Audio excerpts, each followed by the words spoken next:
Predsednik vlade Robert Golob je danes, mogoče ravno zdaj, v Parizu na sestanku koalicije voljnih.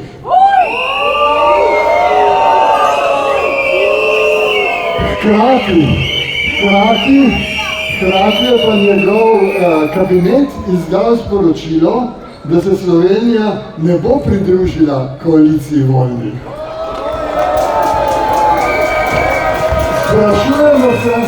Sprašujemo se, koga vleče vlada za nos.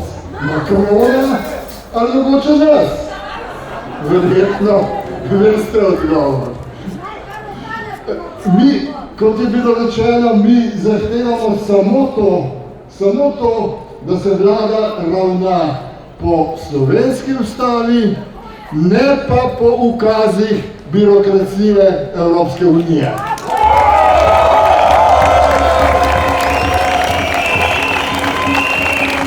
Mi zahtevamo, da slovenska vlada uveljavlja politiko miru, dejavno, javno, pošteno in da ne hlapčuje imperialistični birokraciji Evropske unije.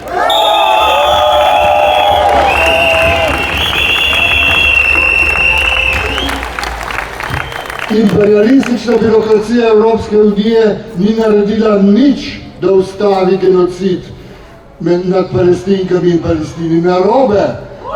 Narobe podpira genocid.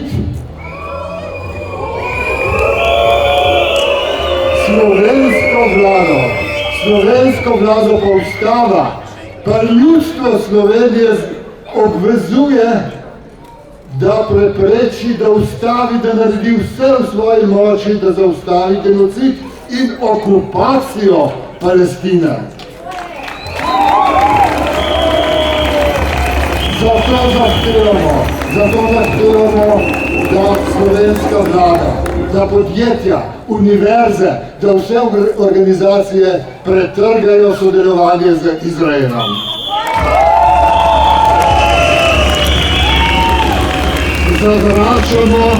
Zavračamo militaristično politiko imperialistične birokracije Evropske unije, nočemo vojne z Rusijo, ki jo pripravlja birokracija Evropske unije. Gnusijo se nam krvavi dobički evropskih orožarjev, zahodnoevropskih orožarjev. Nočemo, da nas omadežuje peščica vojnih dobičkarjev in krvavih orožarjev. Nobenih vojnih dobičkov v našem imenu, to velja tudi za slovenska podjetja.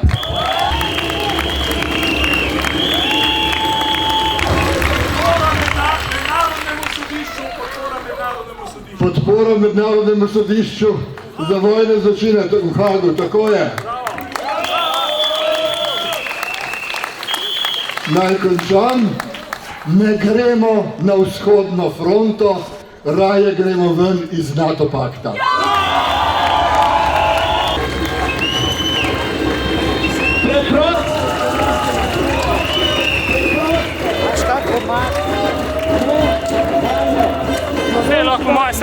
Politiko, ki bo gradila mostove in ne okopov.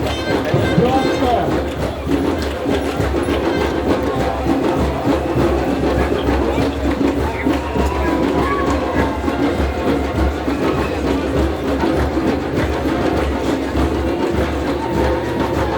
Poslali ministrice, poslali predsedniki,